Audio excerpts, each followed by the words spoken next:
வணக்கம். நான் உங்கள் ஜோதிடர் உமா மகேஸ்வரி.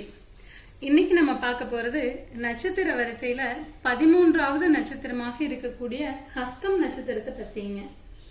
சூரிய பகவான் பிறந்த நட்சத்திரம் ஹஸ்தம் நட்சத்திரம். புதன் வீட்டுல இருக்கக்கூடிய சந்திரன் நட்சத்திரம்ங்க. புதன் உச்சமடையக்கூடியது இந்த ஹஸ்தம் நட்சத்திரத்துல தாங்க. ஹஸ்த நட்சத்திரத்தோட சின்னமா கைய சொல்லுவாங்க. இது அபயஹஸ்தம் அப்படின்னு சொல்லுவாங்க. புதன் வீட்டில் இருக்கக்கூடிய சந்திரன், புதனும் சந்திரனும் தொடர்பு கொள்றதுனால இவங்களோட முகத்துல எப்பவுமே ஒரு சிறு புன்னகை இருக்குங்க. இவங்க எளிமையா எல்லாரையும் நம்பிடுவாங்க. ஹஸ்தத்துல பிறந்தவங்க கொஞ்சம் கால்குலேட்டிவா இருப்பாங்க. புதனோட வீடு இல்லைங்களா, அதனால எதனாலும் கணக்கு பார்த்து தான் செய்வாங்க. இவங்களை கணக்குல புலிகன்னு சொல்லலாங்க. சூழ்நிலைக்கு தகுந்த மாதிரி தன்னை வடிவமைச்சுக்க கூடிய நபர்கள் ஹஸ்தத்துல பிறந்தவங்க. இவங்க பழகிறதுக்கு இனிமையான தோற்றமுடையவர்களா இருப்பாங்க. எளிமையா இவங்க கிட்ட நம்ம பழகிடலாம். ஹஸ்தத்துல பிறந்தவங்களோட சிந்தனையிலையும் செயல்லையும் ஒரு நல்ல தெளிவு இருக்குங்க. ஹஸ்தத்துல பிறந்தவங்க நல்ல அழகியல் உணர்வு கொண்டவங்களா இருப்பாங்க. கலைகள்ல தேர்ச்சி பெற்ற ஆட்களாக இருப்பாங்க. ஹஸ்தத்துல பிறந்தவங்களுக்கு ஆழ்ந்த சிந்தனை இருக்குங்க. தனிமை விரும்பிகளாக இருப்பாங்க. உழைப்பை சிறப்பா வெளிப்படுத்தக்கூடிய தன்மை கொண்டவர்கள் இந்த ஹஸ்தத்துல பிறந்தவங்க.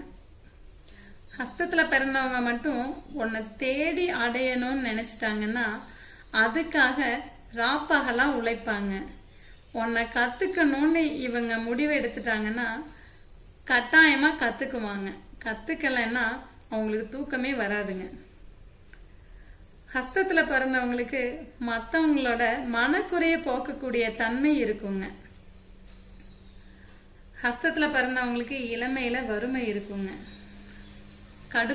கடுமையான உழைப்பு இருக்குங்க.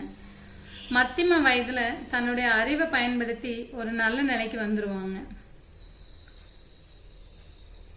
ஹஸ்தத்துல பிறந்தவங்களுக்கு மன அழுத்தம் அதிகமாயிருச்சு அப்படின்னா மற்றவங்களை விமர்சிக்கிறதுக்கு தயங்க மாட்டாங்க. வாழ்க்கை துணையால ஏமாற்றம் அடையக்கூடிய நபர்கள் ஹஸ்தத்துல பிறந்தவங்க நிறைய பேர் இருப்பாங்க. யாராவது ஒருவராலையாவது இவங்க வாழ்க்கையில ஒரு ஏமாற்றத்தை சந்திப்பாங்க. ஹஸ்தத்துல பிறந்தவங்களுக்கு கூட்டு தொழில் ஆகாதுங்க. ஹஸ்தம் நட்சத்திரத்துல பிறந்தவங்க ரொம்ப சோசியல் டைப்பா இருப்பாங்க. பழக ரொம்ப எளிமையா எல்லாரோடையும் பழகிட முடியும் அவங்களால. மற்றவங்களை ஆறுதல் படுத்தக்கூடிய நட்சத்திரம் ஹஸ்தம் நட்சத்திரம். ஒரு மனசொடைஞ்சு போற ஒரு நபரை ஆறுதல் படுத்தணும்னா அது ஹஸ்தத்துல இருக்கிறவங்களால எளிமையா முடியுங்க. ஹஸ்த நட்சத்திரத்துல பப்ளிக் சர்வீஸ்ன்னு சொல்லக்கூடிய பொதுஜன தொடர்பு இருக்கிறவங்க அதிகமா இருப்பாங்க. ஒரு ஆசிரியரா, ஒரு ஆர்டிஸ்டா, ஒரு எழுத்தாளரா, ஒரு மருத்துவமனையில ஊழியரா, இல்லாட்டி மருத்துவமனை வைத்திருக்க கூடியவரா, சைக்கியாட்ரிஸ்டா நிறைய பேர் இருப்பாங்க. இவங்களுக்கு வரக்கூடிய பிரச்சனை அப்படின்னு பார்த்தோம்னா தோல் வியாதிகள்ங்க. உள் உறுப்புகள்ல பிரச்சனை வருங்க. இவங்களுக்கு சீக்கிரமா வைரல் இன்ஃபெக்ஷன் ஆயிருங்க. ஹஸ்தத்துல பிறந்தவங்க எல்லாராலையும் விரும்பக்கூடிய நபரா இருப்பாங்க. ஹஸ்தத்துல பிறந்தவங்க பேச்சுனால மற்றவங்களை ஈர்க்கக்கூடிய நபர்களா இருப்பாங்க. இவங்களோட பேச்சே கொஞ்சம் வசியம் பண்ணின மாதிரி தான் இருக்குங்க. ஹஸ்தத்துல பிறந்தவங்களுக்கு மனிதாபிமானம் ரொம்ப இருக்குங்க. இரக்க குணமும் அதிகமா இருக்கும். பெரும்பாலும் ஹஸ்தம் நட்சத்திரத்துல பிறந்தவங்க மற்றவங்களால வஞ்சிக்கப்படக்கூடியவராகவும் ஏமாற்றப்படக்கூடியவராகவும் இருக்காங்க.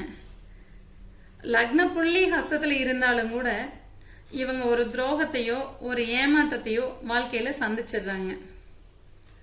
தன்னுடைய அறிவால கடுமையா உழைச்சு முன்னேறக்கூடிய நபர்களா இந்த ஹஸ்தம் நட்சத்திரத்துல பிறந்தவங்க இருப்பாங்க. ஜாதகம் பார்க்க, பிரசன்னம் கேட்க டெஸ்கிரிப்ஷன்ல இருக்கக்கூடிய என்னுடைய கான்டாக்ட் நம்பருக்கு கூப்பிடுங்க. மீண்டும் ஒரு நல்ல பதிவில் சந்திப்போம். நன்றி, வணக்கம்.